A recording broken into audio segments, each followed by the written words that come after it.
$33 million.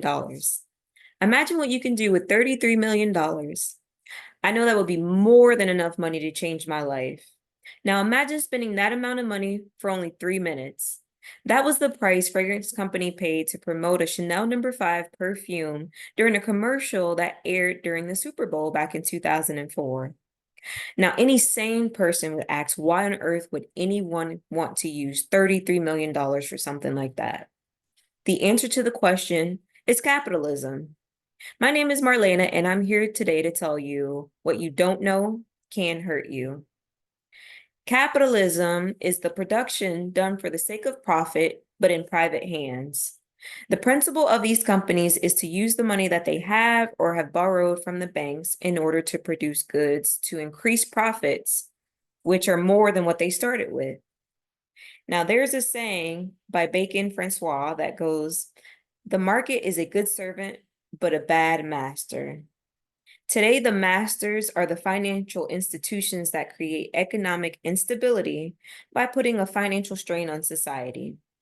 The goal of these major companies is to make more money than they spend, and oftentimes they do this by cutting costs and lowering wages.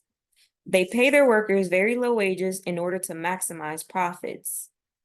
This profit is then used to target the same demographic with the overconsumption of goods, such as the $33 million Super Bowl commercial.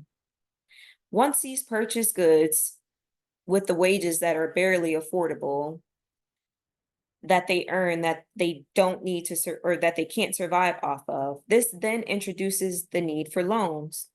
Oftentimes, these loans come with a high interest rate, making this a devious strategy to keep the market competitive.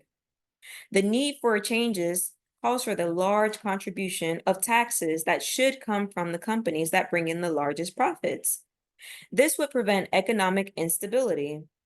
With the regulation of these financial institutions, we need to require that the banks and major companies be exempt from tax breaks and bailouts. It would relieve some of the pressure of the taxpayers for things needed to improve society and real crises that we are facing, such as homelessness and hunger.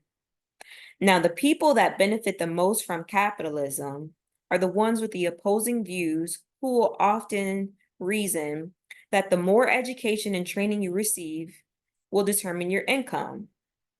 They believe that this notion is that the harder you work determines how high you climb on the corporate ladder. This, however, is not accurate. Oftentimes in America, while getting an education, you leave in more debt than when you first started. Now, while most jobs prioritize keeping their wages low, applicants may settle for this lower wage. This impacts the quality of life for many Americans as they find themselves struggling to cope with the imbalance in classes. Corporations often prioritize greed over economic equality.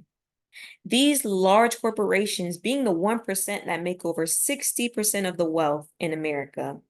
Now, according to American capitalists, despite currently taking around 25% of all corporate profits, it creates a mere 4% of all jobs.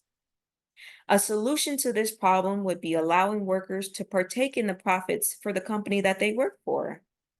Instead of a shareholder taking all the profits, workers would receive shares in the company as incentives or as a compensation package for quarterly profits.